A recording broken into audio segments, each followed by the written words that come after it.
ସୁଭଦ୍ରା ଯୋଜନା ପାଇଁ ଯେଉଁଟା ପଞ୍ଜୀକରଣ ହେଉଛି ସେଥିରେ ବିଡ଼ିଓ କିଛି ସୂଚନା ପାଇଥିଲେ ଯେଉଁଥିରେ କି ସେ ଗୋଟେ ଲିଖିତ ଅଭିଯୋଗ ଦେଇଛନ୍ତି ଯେ ଅଶୋକ କୁମାର ବେହେରା ନାମକ ଜଣେ ଲୋକ ଯିଏକି ସେଠି ଗୋଟେ କ୍ୟାଫେ ଚଲାଉଛନ୍ତି ନେଟ୍ କ୍ୟାଫେ ସିଏ ଗୋଟେ ଆଉ ଜଣଙ୍କର ଆଇଡି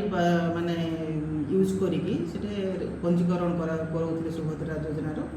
ଆଉ ଲୋକଙ୍କୁ କ'ଣ ଅର୍ଥ ନେଉଥିଲେ ପର୍ ହେଡ଼୍ 100 ଟଙ୍କା ଲେଖା ସେଇଥିପାଇଁ ରିପୋର୍ଟ ହେଇଛି ଯେଉଁଥିରେ କି ବୋରିଗୁମା ଥାନାରେ ଗୋଟେ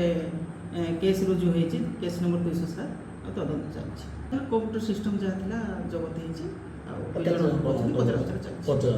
ଅଭିଯୋଗ ଭିଡ଼ିଓ ଆଜି ଜଣେଇଛନ୍ତି ଆଜି ଲିଖିତ ଭାବେ ଜଣେଇଛନ୍ତି ଯେଉଁଥିରେ କି ଆମର କେସ୍ ହେଇଛି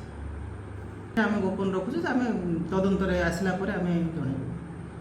ସେଇଟା ଆମେ ଦେଖୁଛୁ କିଛି ଗାଇଡ଼ଲାଇନ୍ ଯାହା ଅଛି ଆମେ ତାକୁ ଭିତ୍ତି କରି ତଦନ୍ତରେ ଯାହା ଆସିବ ଇଲିଗାଲ୍ ଯଦି ଥିବ ସେ ଅନୁସାରେ ଆମେ କାର୍ଯ୍ୟାନୁଷ୍ଠାନ ସେ ପିଲା ଯୋଉଟା